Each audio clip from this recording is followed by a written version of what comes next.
Nos metemos de lleno en lo que será hoy el recuerdo de José Luis Cabezas tras cumplirse 21 años de su crimen. Yo lo decía antes, digo, él estaba en medio de su labor periodística, de su pasión, en búsqueda también de un objetivo que se había planteado junto a Gabriel Michi, que ya en el año 1996, es decir, el verano anterior en el que lo mataron, tenían ese objetivo. Y la labor periodística siguió a lo largo de todo ese año y ustedes volvieron a Pinamar, redoblando la apuesta de alguna manera, porque era la pasión lo que los movilizaba a ustedes, sin saber que esto podía terminar de esta manera trágica, Gaby. Y a vos te tocó ser protagonista involuntario y vivir momentos durísimos que perduran en vos hasta el día de hoy.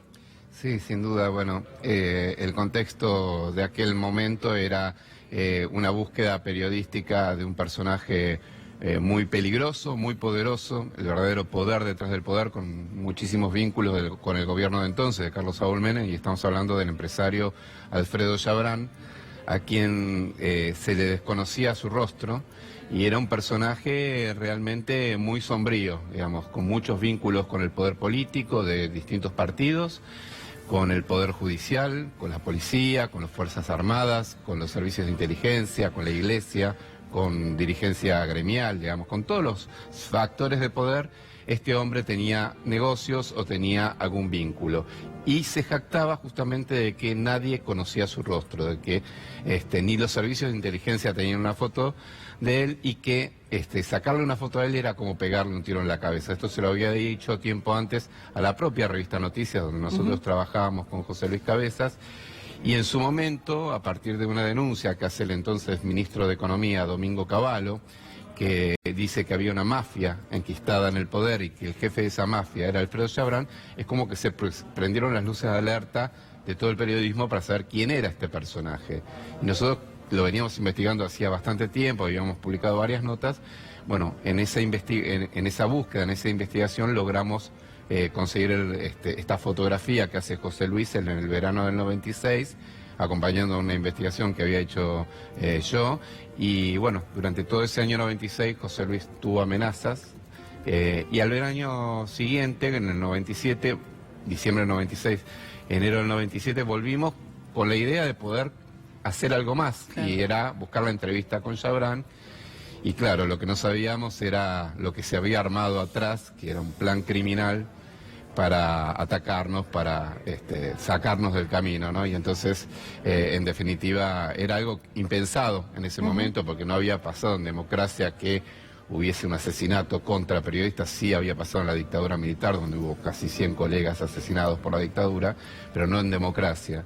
Y eso nos agarró por sorpresa, a nosotros, a todo el mundo, a todo el país, y generó, sí, un enorme rechazo de todo el periodismo y también de la sociedad, que sentía que este mensaje mafioso en el crimen de un periodista era un mensaje para toda la sociedad, un mensaje de silenciamiento a la prensa, pero de silenciamiento hacia la sociedad, ¿no?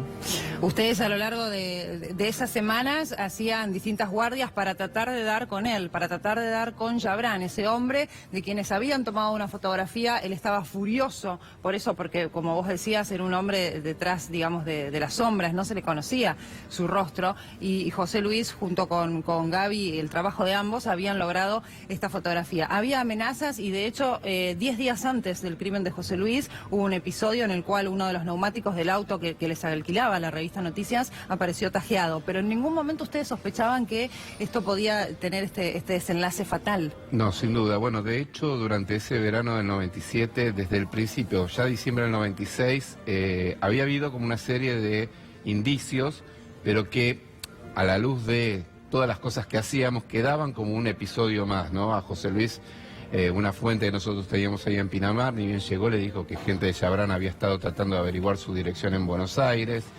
Después, el comisario de Pinamar, que tuvo una intervención directa en el crimen porque fue quien liberó la zona para que el crimen se pueda cometer, le dijo, qué linda que es tu gorda, refiriéndose a Candela, la hija de José Luis, y José Luis me dijo, este tipo no la conoce a mi hija. Claro. Y lo que vos mencionás, alrededor del 15 de enero, pasamos por un balneario donde sabíamos que Chabrán tenía reservadas las carpas para veranear ahí, y en esa guardia nos cortaron la goma del vehículo, y unos días después, en otro episodio, a mí me corre la custodia de Chabrán de un lugar donde yo lo veo a Chabrán. Quise acercarme para pedirle una entrevista y me corre la custodia apenas 6 días antes del crimen, ¿no? En el medio nos pasó de todo. De hecho, hubo seguimiento que nosotros no sabíamos que estaban ocurriendo, de los custodios de Chabrán, la policía, los ladrones que trabajaban con la policía, porque esto era un entramado, claro, una cadena donde se conjugaba obviamente la orden de Chabrán como autor intelectual del crimen, su jefe de custodia Gregorio Ríos, un ex militar que trabajaba en la custodia doméstica, los policías de Pinamar, y esta banda de delincuentes comunes que trabajaban para la policía, cometían delitos para la policía. Organización Gaby, de la que tenemos que decir, en el día de hoy no hay ninguna persona que haya quedado detenida, ninguna de ellas cumplió su condena completa. Exactamente, de hecho hay que decir que hubo condenas a perpetua para todos los implicados. A Chabrán se le pidió la captura en un momento en la causa por ser el autor intelectual del crimen, él se da la fuga, permanece 5 días prófugo, y cuando la policía llega a la estancia de Entre Ríos donde él estaba escondido, se termina pegando un tiro, ¿no? Meses después se hace el juicio oral con el resto de los implicados en el crimen y se los condena a perpetua, pero después un fallo vergonzoso del Tribunal de Casación de la provincia de Buenos Aires les redujo la condena a los asesinos, activó el tema del 2 por 1. Ellos empezaron a salir en libertad a los 8 años, algunos de ellos, hasta los 12 años fue el que máximo que estuvo tras las rejas, y después eso fue apelado, y la Corte Suprema de la provincia, la Corte Suprema de la Nación dijeron no, tienen que estar adentro, tienen que cumplir la perpetua, pero por artilugios legales lograron estar en libertad y hoy lamentablemente están libres y son un peligro para toda la sociedad, ¿no? Gaby, a vos te tocó ser el primero en conocer que ese cuerpo que habían encontrado era el de José Luis. ¿Podemos recordar ese momento, esa madrugada en la que ustedes salían de esta fiesta de cumpleaños de Andriani, que tenía como costumbre hacer un gran festejo? Ustedes habían ido a trabajar. Salieron de ahí, José Luis, como siempre, se fue a descansar. Claro, el tema es así, nosotros habíamos ido a cubrir el cumpleaños de Oscar Andriani junto con el resto de los periodistas que estábamos haciendo temporada. Eso fue la madrugada del 24, la noche del 24 a la madrugada del 25 de enero. Alrededor de las 4 de la mañana yo le digo a José Luis que me iba. Al otro día teníamos un día bastante intenso de trabajo porque el 26 de enero, es decir, mañana, era mi cumpleaños, y habían llegado amigos míos de Buenos Aires, y José Luis me dijo que se quería quedar, que estaba muy divertido y demás. Entonces yo le doy las llaves del auto, que generalmente usaba yo, que era el de Ford Fiesta de la revista Noticias, y perdemos contacto y habíamos quedado que al otro día a las 2 de la tarde él venía a buscarme. Sabemos que salió a las 5:10 de la mañana de la fiesta, pero él no aparecía, llamé a la casa y demás. Y empieza mi búsqueda, ¿no? Con los colegas, con nuestras fuentes, con la gente allegada, hasta que finalmente voy a la comisaría de Pinamar y hablo con el comisario Gómez, al cual habíamos entrevistado 3 días antes por una nota sobre robos en Pinamar y Cariló, y me pregunta, le digo, estoy buscándolo a José Luis Cabezas, me dice, ¿en qué auto se movían ustedes? Y yo le digo, en un Ford Fiesta blanco. Y él me dice, me parece que tengo una mala noticia para darte. Le pregunto qué pasó, no me quería contar.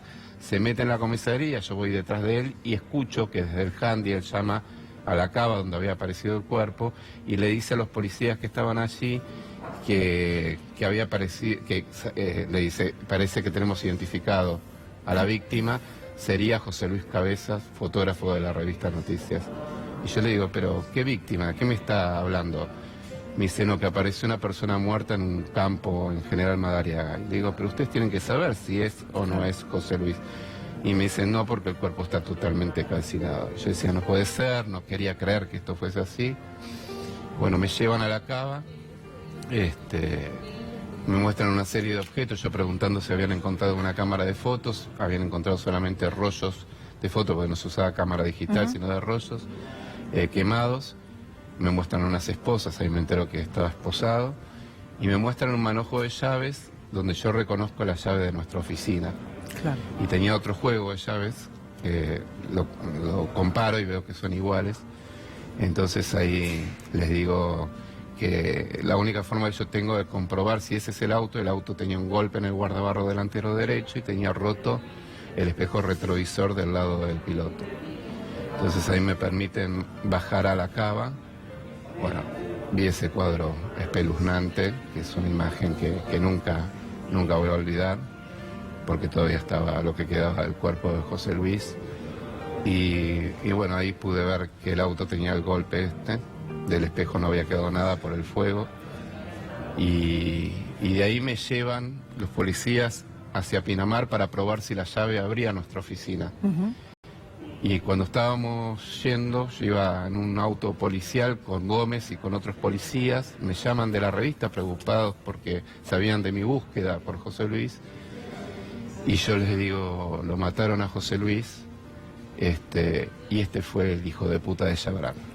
Claro. Eso fue lo que dije. Yo sin saber que después se comprobó en la causa judicial, todos esos policías que estaban ahí habían sido cómplices. Eran cómplices y trabajaban para Chabrán. Por suerte atrás venían el auto con mis amigos y demás, ¿no? Si no, no sé qué hubiese pasado.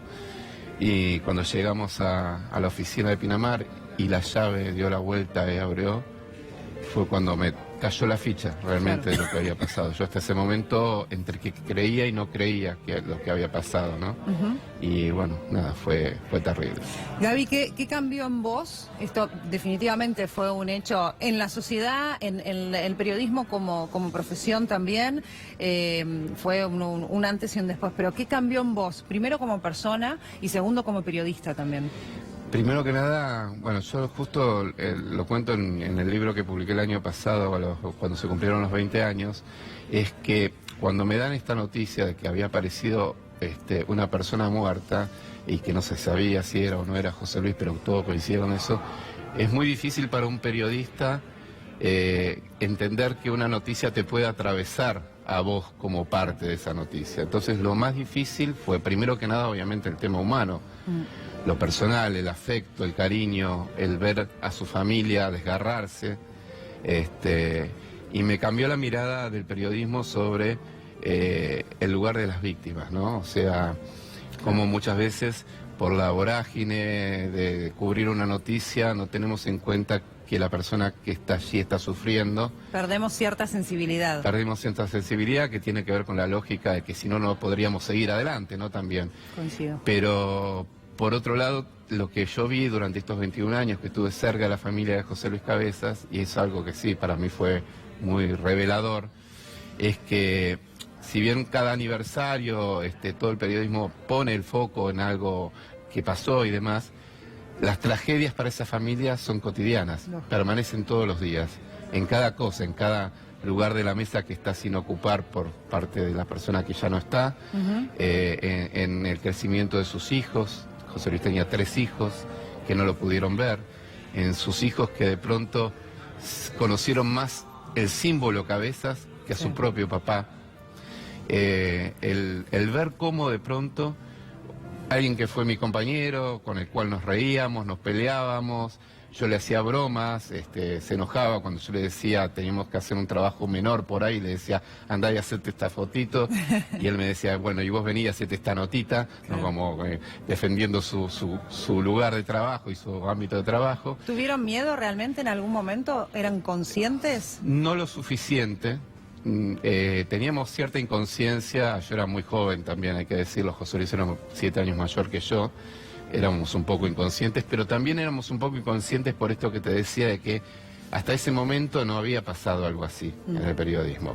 José Luis estaba más alerta que yo a determinadas cosas, de hecho, unos días antes del crimen, él tiene una charla que yo no presencié, pero sí los testigos, que en una estancia que nosotros solíamos ir a buscar información, porque era gente del lugar y que conocía mucho la metida de Pinamar.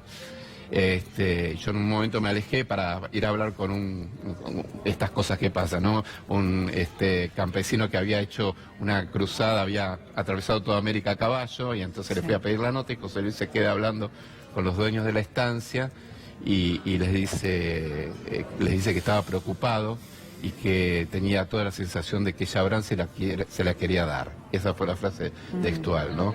Estaba como más atento que yo a eso, yo no notaba más riesgos que los normales. Sí sentíamos una adrenalina especial cuando nos acercábamos a Chabrán por el personaje en sí, también por todo el despliegue que tenía alrededor Chabran, exactamente. ¿no? De hecho, un mes antes del crimen de José Luis salió una nota en la revista Noticias, yo no participé de esa investigación, donde se contaba quiénes eran la estructura de seguridad de Chabran. Y la estructura de Chabran, la nota era la ESMA de Chabran.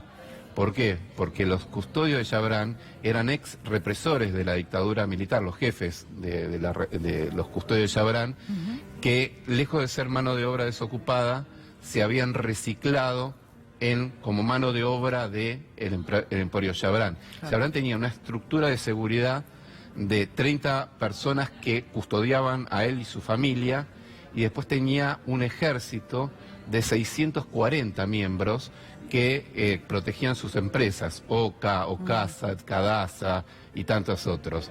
La cúpula máxima de todo eso eran represores de los más funestos de la historia argentina.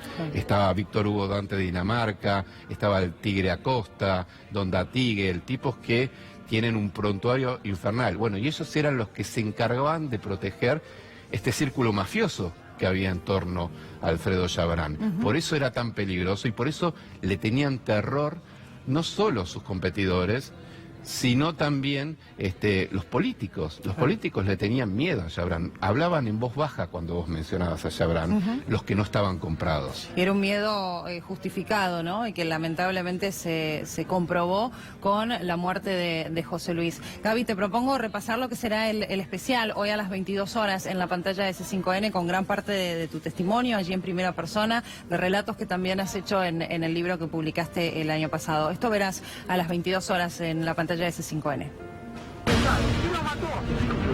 Sacan una foto es como pegarle un tiro en la fe. Para Caballo, yo soy un hombre peligroso.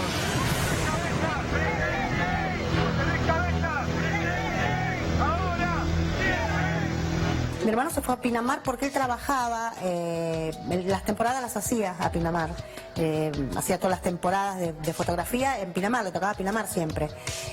Un año antes había sacado una foto a Alfredo Chabran, una foto que este empresario no quería que la publiquen, la revista la publicó y en el 97 Chabran lo mató.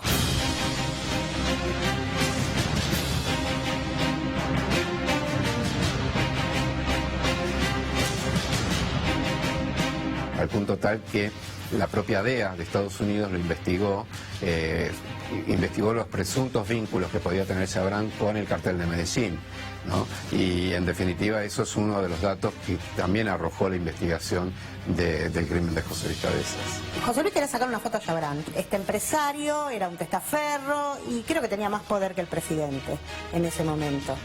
Tenía muchas empresas. Y había que sacarle una foto porque nadie lo conocía. Y sacarle una foto a él, como lo dijo él, era pegarle un tiro en la cabeza. Como se lo dijo a la revista Noticias cuando se enteró que le iban a publicar la foto en el año 96. Porque la foto fue publicada en el 96. A José Luis lo matan en el 97. Bueno, eso estaban haciendo los chicos. Y en el 97 José Luis sale de la fiesta de Andreani y lo secuestran y lo matan.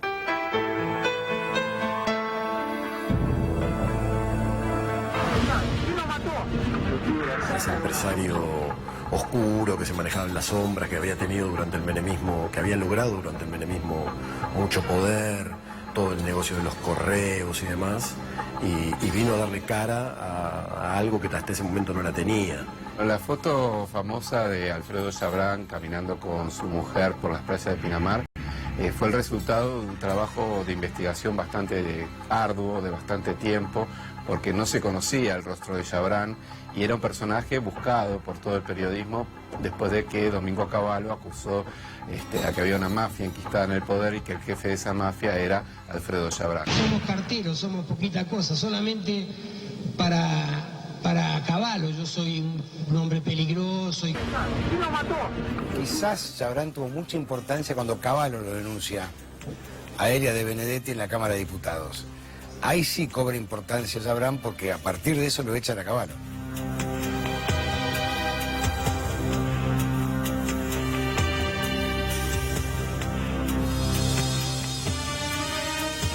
No confundan las cosas, por Dios. Cavallo ya no pertenece al gobierno, está en la oposición. Nosotros, después de un trabajo investigativo bastante largo, logramos dar con Chabrán. Había llegado en ese momento a Pinamar en esos días de febrero de 1996, y hay como dos tandas de fotos. Una primera que es de Chabrán sentado en una reposera, donde yo le hice de trípode a José Luis, porque estaba con un lente largo y se ve incluso un perro pasar por delante de la cámara, o de Chabrán. Y después una segunda tanda que es la de ya con la mujer. Dentro de esa, un día que se hizo, yo posaba con quien era mi mujer de entonces, como haciendo que nos sacaban una foto a nosotros. José Luis realmente le estaba sacando a Chabrán y a su mujer, y al día siguiente se hizo una toma muy parecida, nada más que un poco más de frente, donde quien posó era la viuda de José Luis, Cristina, con un grupo de amigas, ¿no? Y eso fue la tapa de la revista Noticias del 3 de marzo del 96. Nuestro objetivo con José Luis era poder conseguir una entrevista con Chabrán después de haber obtenido esa foto, y para eso, bueno, hacíamos guardia, íbamos a los lugares que sabíamos que eran donde iba a estar Chabrán y demás, y particularmente, bueno, sin saber que había una operatoria criminal ya en marcha con el objetivo de quitarnos del camino, ¿no? Y que cada uno de nuestros movimientos eran seguidos por una banda criminal, y que cada vez que nos acercábamos a Chabrán explotaban los teléfonos de los custodios de Chabrán. Una de estas cartas dice que usted se hizo cargo de problemas, le puso el pecho, que el problema no era suyo. ¿Cómo se entiende? Porque yo siempre fui inocente estando en la causa. Al tribunal no, usted. Para el señor Chabrán y para la familia sabría que yo era inocente. Aparte de ser inocente, no tenía ningún tipo de antecedente nunca. Nunca estuve en la comisaría, salvo por un alta de choque. ¿No? Sacar una foto es como pegarme un tiro en la fe. Para Cavallo, yo soy un hombre peligroso. Gaby, decías que para vos la fotografía fue en realidad el detonante. Exactamente, sí, en realidad creo que a Chabrán, si bien la fotografía fue la que le puso el rostro a Chabrán, creo que a Chabrán le molestaba nuestras investigaciones, nuestro acercamiento. El verano donde ocurre el crimen, como decía recién en el testimonio, es impresionante. Cada vez que nosotros nos acercábamos a Chabrán, y esto surge del propio expediente, explotaban los teléfonos de los custodios de Chabrán con la policía local y con la banda que termina secuestrando y asesinando a José Luis. Era cuestión de que nos acercábamos y se recalentaban los teléfonos entre ellos como si fuésemos un peligro. Nosotros, con una cámara de fotos y con mi anotador y mi grabador, hacíamos periodismo, está bien, y enfrente teníamos una mafia de estas características, pero la verdad es que yo creo, incluso una de las investigaciones le generó problemas económicos serios a Chabrán, serios, digamos. Él era multimillonario, era uno de los hombres más ricos de la Argentina, pero él tenía un proyecto de un puerto deportivo en el norte de Pinamar, cuya ecuación económica no cerraba por ningún lado, y que todos hablaban en Pinamar de que eso o era lavado de dinero o era entrada del narcotráfico. La DEA lo investigó justamente por el tema de supuestos vínculos con el cartel de Medellín.